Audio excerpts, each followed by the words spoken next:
à toutes et à tous, je suis ravie de vous accueillir sur le plateau de Paris Retail Week Connect afin de vous présenter les enjeux 2021. Et j'ai le plaisir d'avoir à mes côtés Arnaud Gallet, le directeur du salon de Paris Retail Week. Arnaud, bonjour, bienvenue sur le plateau. Bonjour Claire, très heureux de te retrouver. Moi aussi. Alors Arnaud, nous sommes vus en septembre 2020 lors de l'édition digitale de Paris Retail Week et avec un peu de recul, j'aimerais avoir tes impressions sur l'année écoulée.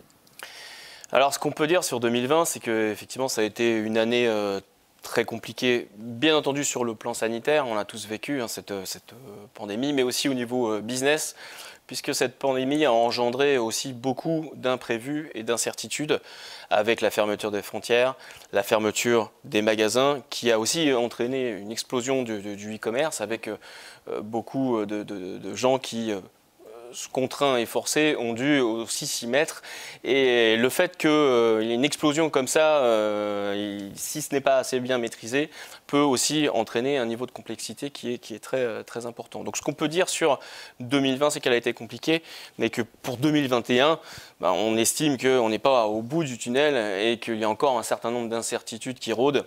Donc il va falloir être très vigilant. Et c'est pour ça que justement, Paris Retail Week a toute sa légitimité. Paris Retail Week, c'est un peu le phare au milieu de la tempête qui va justement permettre aux marchands, en tout cas on l'espère, c'est ce pourquoi on œuvre tous les jours, de franchir cette tempête, franchir le cap et de ne pas heurter la côte. Arnaud, justement, comment Paris Retail Week peut-elle accompagner les commerçants, les e-commerçants dans cette démarche ? En tant que Paris Retail Week, ça fait plus de 15 ans qu'on a cette démarche d'accompagnement du marché avec beaucoup de contenu, beaucoup de tendances qui sont produites pour donner les clés justement d'une stratégie commerce connecté et retail efficace. L'équipe et moi-même œuvrons tous les jours justement pour donner les clés et donner aussi accès à l'ensemble des fournisseurs les plus innovants du secteur. Et cette mission d'accompagnement, surtout dans un contexte mouvant, aujourd'hui, ne peut pas se circonscrire à 3 jours, les 3 jours de l'événement au mois de septembre. Mais notre volonté, c'est d'accompagner justement le marché 365 jours à l'année. Pour toi, justement, quelles sont les tendances et les perspectives du marché justement pour 2021 ? Alors, si on doit synthétiser les grandes tendances, c'est toujours un exercice qui est compliqué, surtout dans ce contexte, comme je le disais, mais je dirais qu'on peut dégager 4 tendances majeures. Déjà, la première, qui est un sujet qu'on évoque sur Paris Retail Week depuis maintenant des années, qu'on appelait cross-canal et qu'on appelle maintenant l'omnicanal.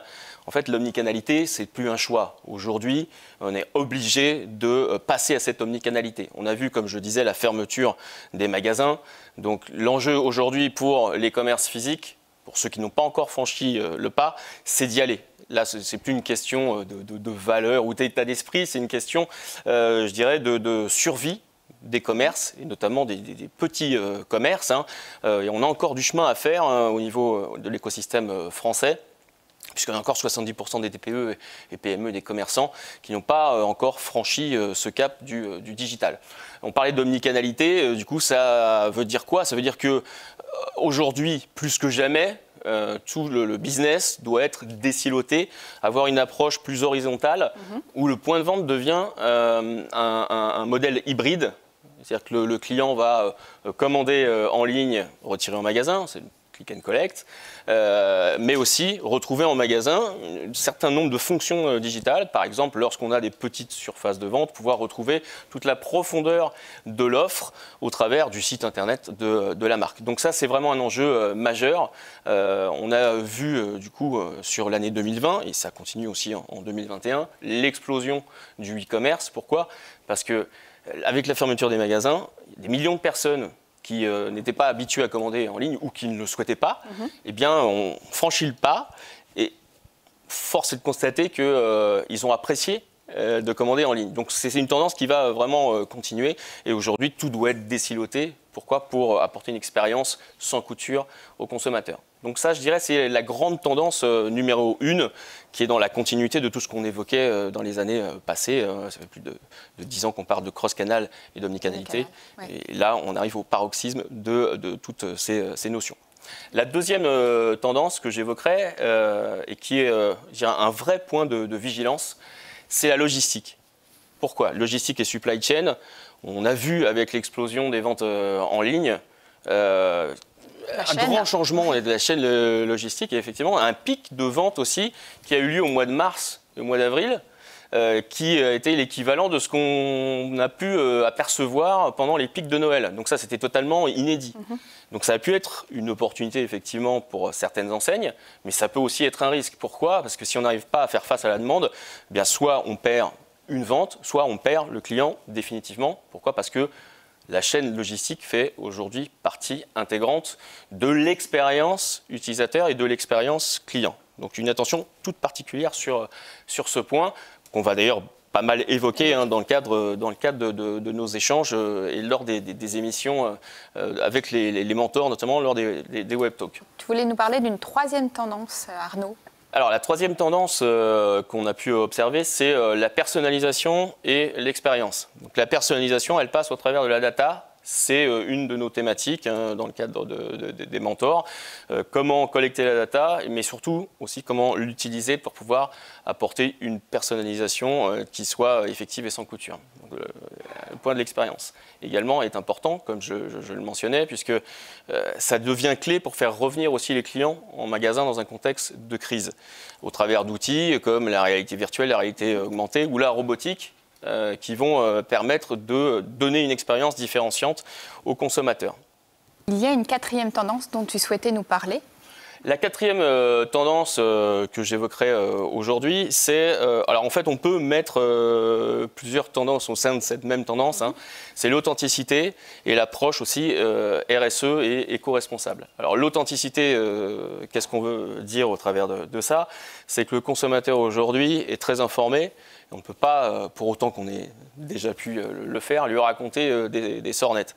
Il faut avoir une vraie démarche d'authenticité avec lui, autour de valeurs, il faut les incarner, il faut donner la preuve qu'on les incarne également, et avoir une démarche totalement transparente par rapport à la production des produits, mais aussi à la façon de les commercialiser.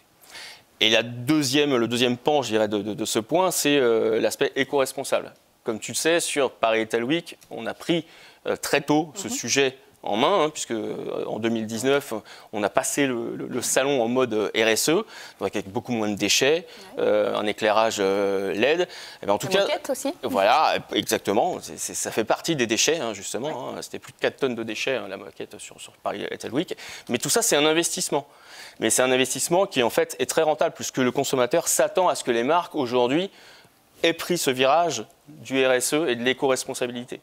Et ceux qui ne l'ont pas fait, je les incite à le faire très rapidement, puisque ça peut être une baisse de chiffre d'affaires, mais ça peut être aussi une façon de tuer la marque si on ne prend pas ce virage qui est très attendu par le consommateur. Pour répondre à ce contexte et ses besoins, tu as travaillé avec les équipes du salon sur une véritable démarche d'accompagnement au travers de la mise en place d'une plateforme. Est-ce que tu peux nous en dire plus ? Alors effectivement, on a beaucoup travaillé avec l'équipe sur le développement de cette plateforme qui se nomme Paris Retail Week Connect.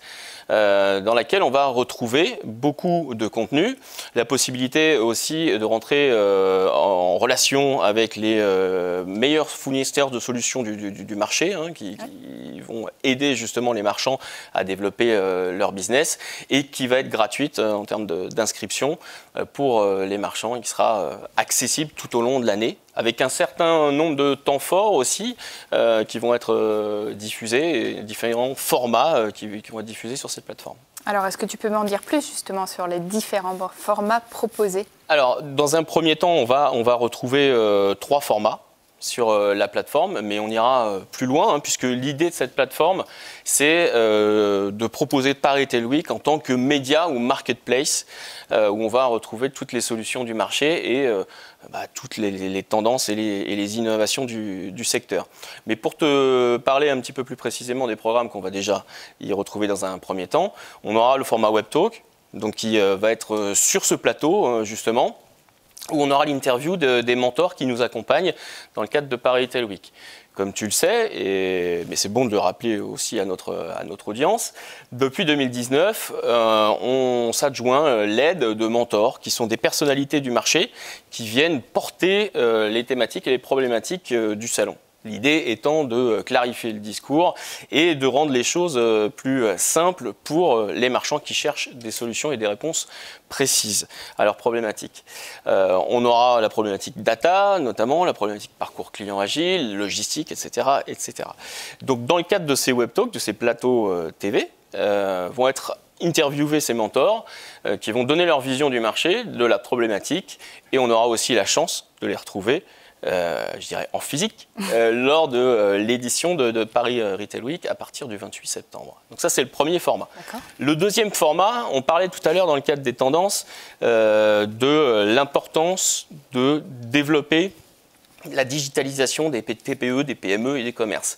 Alors ça sera un format podcast qui va s'appeler Les Voix du e-commerce, où on va interroger des jeunes pousses. Et quand je dis jeunes pousses, c'est évidemment pas péjoratif, mais des sociétés qui ont passé le cap du digital, qui vont venir intervenir pour donner leur vision des choses, parler des écueils et parler également des résultats suite au lancement justement de cette initiative et de leur digitalisation.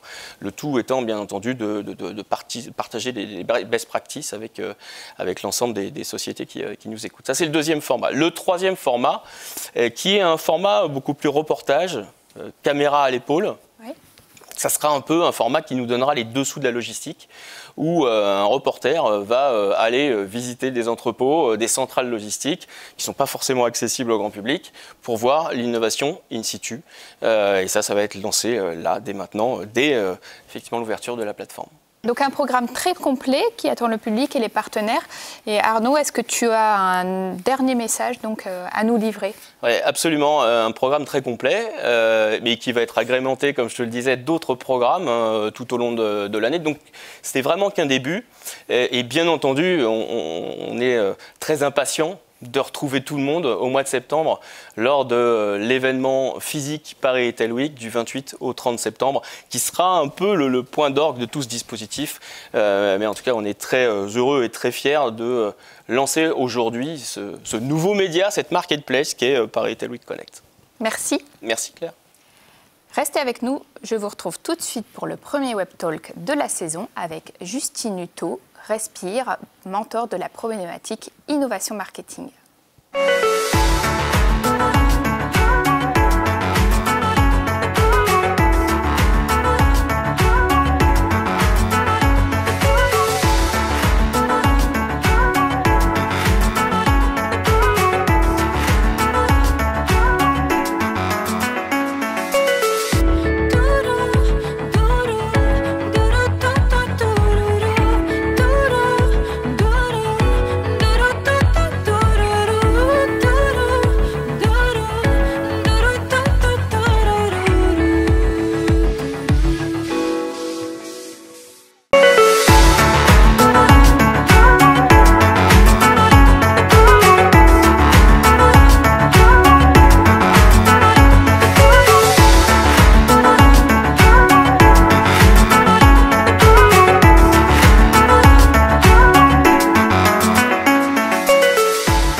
Bonjour à tous, on se retrouve donc avec Justine Hutto, notre mentor innovation marketing pour le salon Paris Retail Week. Nous allons donc échanger dans un premier temps autour de ces thématiques. Bonjour Justine, je suis ravie de t'accueillir sur notre plateau. Bonjour Claire, merci, moi aussi. Bienvenue. Alors Justine, je t'ai demandé d'apporter plusieurs objets qui symbolisent notamment tes valeurs. Est-ce que tu peux me présenter le premier d'entre eux ? Tout à fait. Alors Claire, quand tu m'as demandé d'amener un objet, j'ai eu une réflexion parce qu'en fait, des objets qui symbolisent le parcours, qui symbolisent Respire, il pourrait y en avoir plusieurs. Mais je me suis dit, celui qui me définit peut-être le plus, c'est le déodorant Respire, puisqu'en fait, c'est le premier produit, le déodorant que j'ai lancé, que Respire a lancé, donc en 2019. Enfin, via un crowdfunding en novembre 2018. Et donc, on m'a pas mal, je pense, associé, moi, ma tête, au petit déodorant Respire, puisque au moment du lancement de Respire, on a fait un bon buzz sur les réseaux sociaux. Et c'est ça qui nous a permis, en fait, de lancer Respire, de nous faire connaître, d'avoir autant de bouche à oreille autour de la marque. Et donc, je pense qu'on a pas mal vu ma petite tête avec le déo sur la vidéo de lancement. Et alors, pourquoi un déo finalement? Pourquoi on a lancé un déo? Pourquoi j'ai eu envie de lancer un déo? C'est qu'en fait, j'ai 26 ans et je suis complètement passionnée, amoureuse d'aventure, de sport, de course à pied, de trail. Et j'ai commencé à courir il y a quelques années. J'ai eu cette passion pour les médailles, d'abord semi-marathon, puis ultra-trail dans le désert. Et en fait, j'ai complètement pris conscience de la magie du corps, de tout ce que notre corps nous permet de faire au quotidien, de toutes les capacités de notre corps. Il nous permet de nous dépasser toujours plus, de nous emmener toujours plus loin. Et parfois, on a le sentiment qu'on ne va pas être capable de le faire. Mais en fait, avec un peu d'entraînement, notre corps, il nous emmène toujours plus loin. Il va toujours nous impressionner si on le pousse un peu à bout. Bon, après avoir pris conscience de la magie de mon corps, on m'a détecté une tumeur bénigne à la poitrine il y a quelques années. Et c'est là que j'ai réalisé que mon corps, il est complètement magique. Il me permet de faire plein de choses dans la vie. Mais c'est aussi mon seul corps pour toute la vie. Et donc, il faut que j'en prenne soin. Et c'est là que j'ai commencé à remettre en question les produits d'hygiène, mon hygiène de vie, mon alimentation, ce que je consommais au quotidien. Et les produits de soins, notamment le déodorant, c'est les premiers produits que j'ai remis en question. Et le déo, parce qu'on l'applique sur les aisselles, qui est une zone de la peau hyper fragile, toute notre vie, et on ne sait pas vraiment ce qu'il y a dedans, et on ne sait pas vraiment si c'est cancérigène, controversé, on ne sait pas trop. Et donc je me suis dit, j'ai envie de lancer un déodorant qui soit super sain, donc sans aucun ingrédient controversé, qui soit naturel, qui soit efficace, agréable à utiliser, qui soit vegan, qui soit fait en France, c'est super important pour moi, et surtout qui ait une communication ultra transparente et une relation de proximité avec ses consommateurs, puisque finalement les consommateurs, ils ont envie de mieux comprendre ce qu'ils vont consommer au quotidien.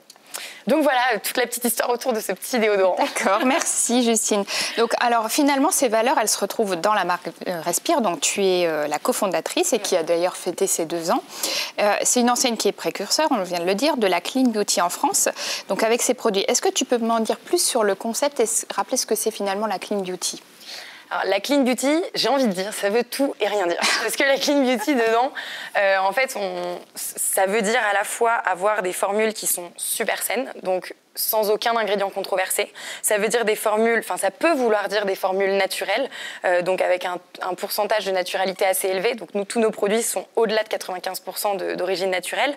Ça peut vouloir dire du vegan, ça peut vouloir dire aussi fabriqué localement, donc avec le Made in France. Mais ce que ça veut aussi dire, la clean beauty, c'est l'éco-responsabilité. Donc en fait, être capable de créer des produits cosmétiques qui vont avoir un impact environnemental le plus neutre possible, et donc aller réfléchir finalement l'impact de notre produit, les packaging de nos produits.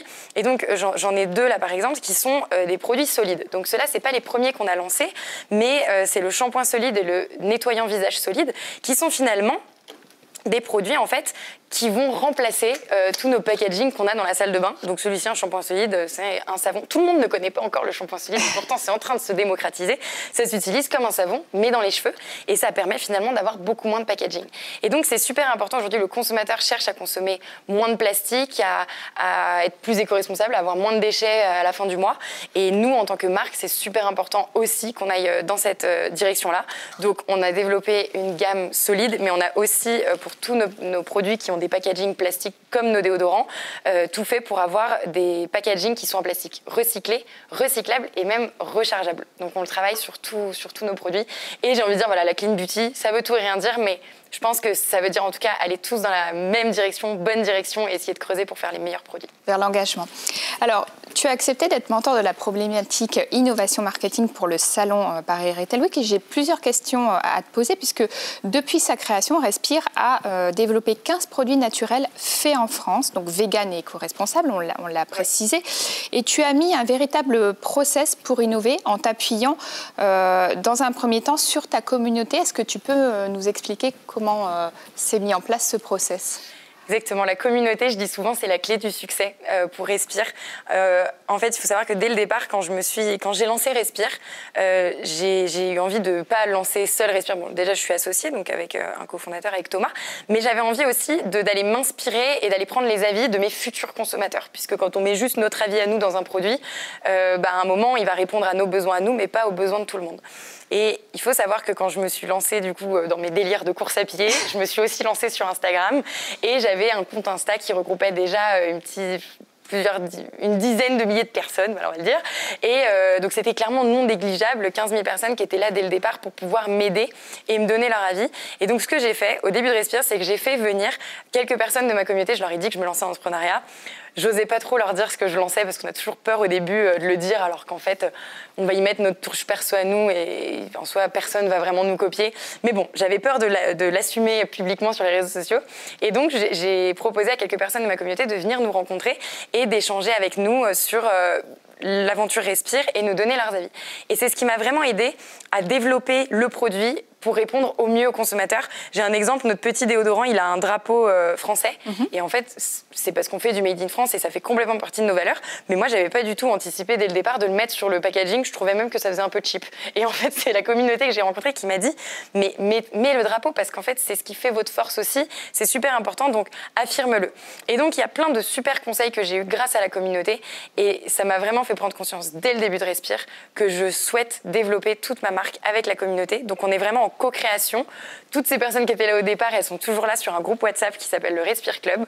Et donc, on échange toutes les semaines avec ces personnes-là. Toutes les semaines, on leur demande leur avis. Je pense que c'est les personnes qui sont le plus au courant des secrets de Respire et de tous les futurs développements.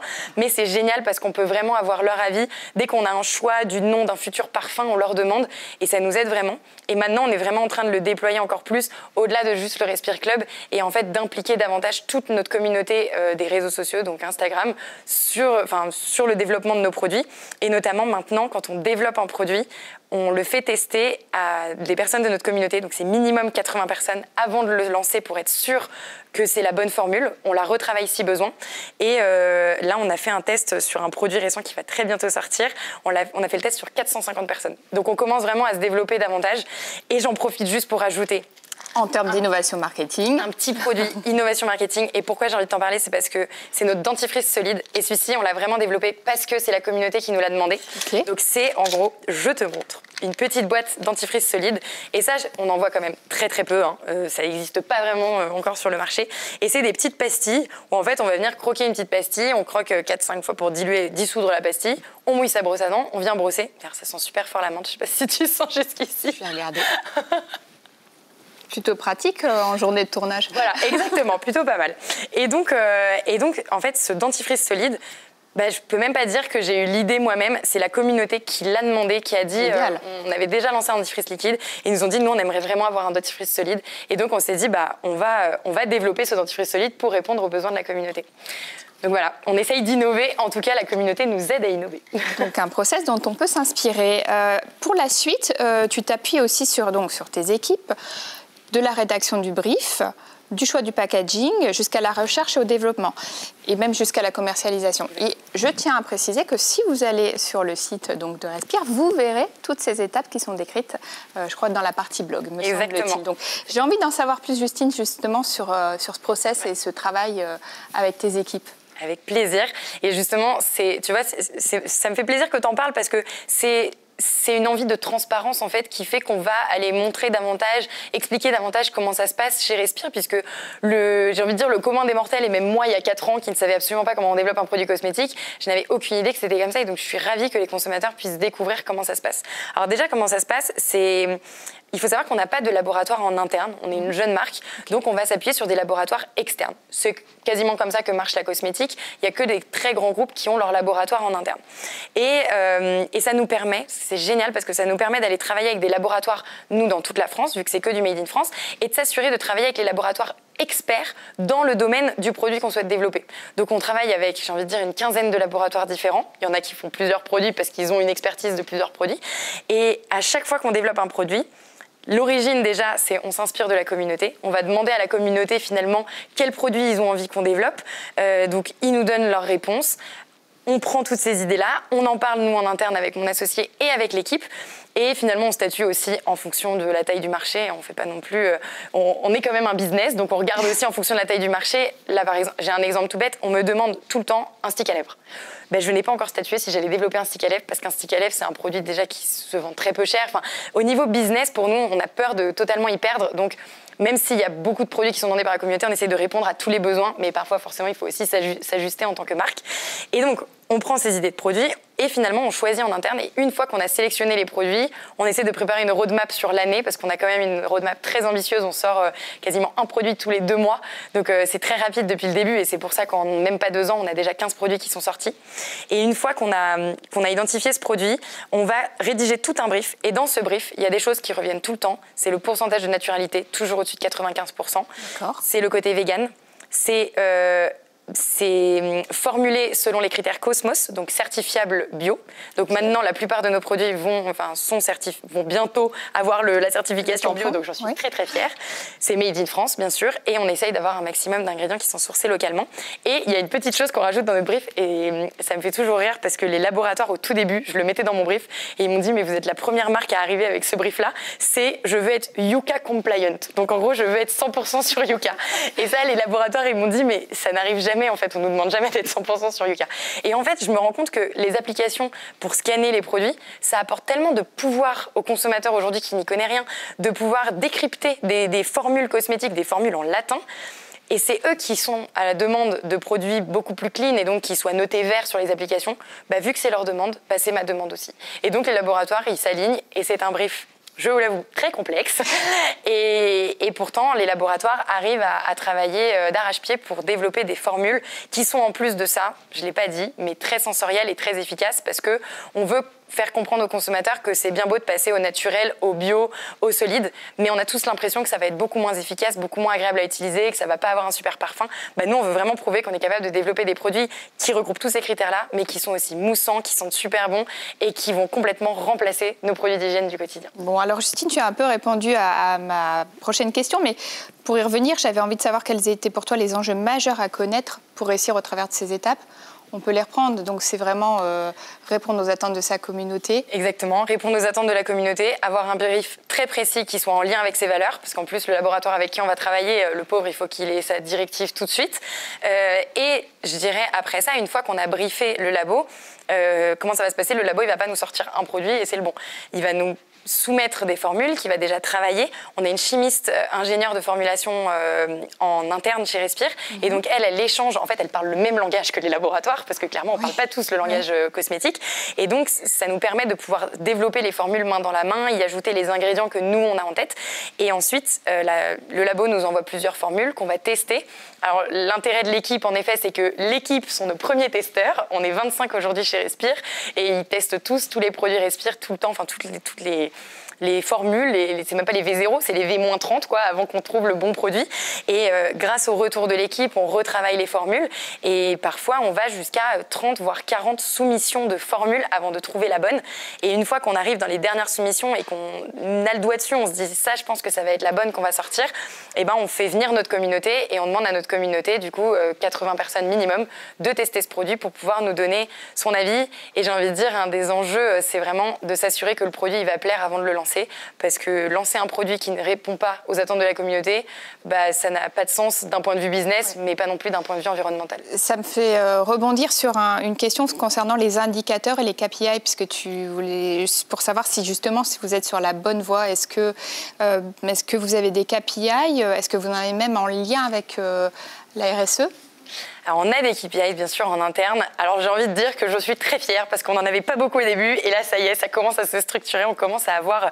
En fait, je pense qu'on est obligé à un certain niveau. Là, on est 25 dans l'équipe, donc il faut qu'on aille tous dans la même direction. Donc, il faut qu'on ait des KPIs, donc des indicateurs qu'on va suivre. Il y en a un notamment sur les produits. Notre indicateur, c'est d'avoir minimum 4,5 sur 5 à tous nos produits. Parce qu'on veut que nos produits, nos consommateurs les adorent. Okay. Et donc, quand on fait nos tests avec les premiers testeurs avant d'avoir lancé le produit, si on n'est pas à 4,5, on ne lance pas le produit. Donc, on est quand même c'est un bon indicateur. Très exigeant. Voilà. Et alors, indicateur d'un point de vue RSE, j'adorerais en avoir et c'est vraiment un de mes objectifs. On a rencontré plusieurs plateformes qui se lancent et qui sont en train de trouver justement les manières de mesurer notre impact, par exemple. Et dernièrement, j'ai rencontré une plateforme qui est capable de mesurer notre impact carbone, mais qui n'est pas encore capable d'avoir de comparatif par rapport aux autres entreprises.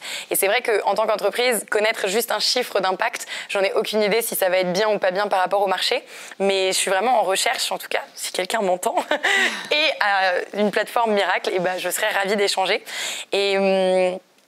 Et voilà, donc ça c'est un peu indicateur RSE. Et sinon, pour aller un peu plus loin, on se fixe beaucoup d'indicateurs. Je te parlais tout à l'heure des formules de nos produits. On essaye d'avoir au maximum, au minimum 80% des ingrédients de la formule qui sont sourcés localement, donc qui sont sourcés en France.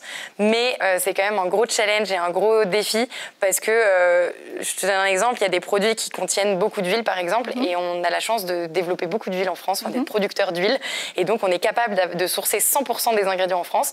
Mais par exemple, pour le déodorant, on a un actif qui est l'aloe vera, qui est assez présent dans le déo et qui a vraiment son importance. Et j'ai pas encore trouvé de producteur d'aloe vera en France. À bon entendeur, donc. On va peut-être changer la météo quand même. Est passé, en tout cas, par Justine. Si on parle de résultats, est-ce qu'il y en a certains qui ont pu être étonnants, j'ai envie de dire, et est-ce que parfois tu as dû, entre guillemets, revoir ta copie avec tes équipes ? Les résultats du coup sur les indicateurs de RSE, j'en ai pas encore beaucoup. Il y a par exemple, il y a cet exemple des 80% où je vais pas dire qu'on revoit la copie parce qu'on va pas changer toutes nos formules pour être 100% sourcé en France, mais en tout cas on tend vers ça et on essaye de faire les choses bien. Personne n'est parfait, donc c'est difficile d'avoir tous les produits 100%, mais on tend vers ça et c'est l'objectif. Après bien sûr, c'est ça qui est génial dans les KPIs en interne, c'est que d'autres KPIs, même pas que sur la RSE, parfois on est super surpris. Il y a des produits qu'on a lancés, quand je te disais le KPIs de 4,5 sur 5, il y a des produits qu'on a lancés où nous on a un doute, on se dit peut-être que celui-ci, parce que c'est des produits qu'on a lancés il y a 2 ans et qu'on avait moins cette agilité pour faire tester les produits aux consommateurs avant. Et du coup, on anticipe une note qui va être un peu plus faible et finalement, la note, elle va être complètement incroyable. Je pense d'ailleurs au shampoing solide. Le shampoing solide, ça a été un énorme challenge. Je me suis dit, on le lance parce que j'y crois à 100%, mais je pense que tout le monde n'est pas prêt à passer au shampoing solide.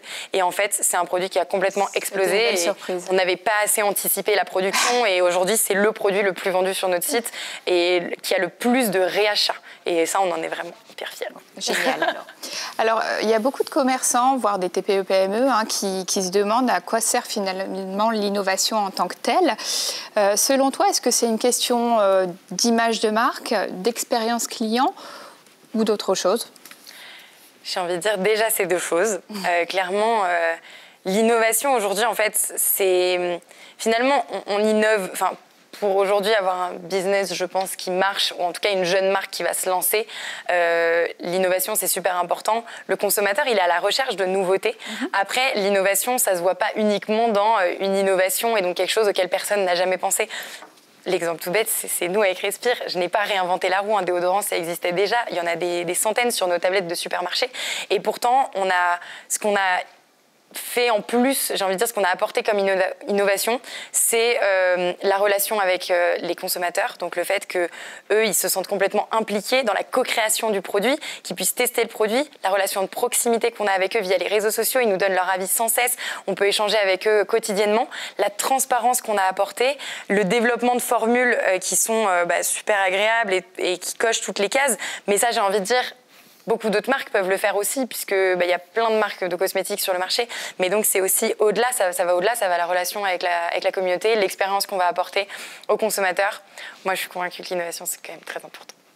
Bien. Justine, j'ai une dernière question. Oui.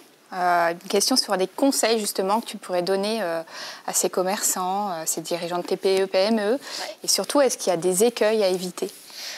Alors des conseils, j'en ai plusieurs que j'aurais aimé qu'on me donne avant que je lance Respire. Oui. Donc je dirais déjà, en fait, il faut se détacher du fait qu'on ne connaît pas tout. Moi, avant de me lancer dans Respire, j'avais super peur. Je me disais, je peux pas être entrepreneur parce qu'en fait, je ne connais pas tout, je ne sais pas tout faire, je ne sais pas faire un business plan, je ne sais pas faire ci, ça.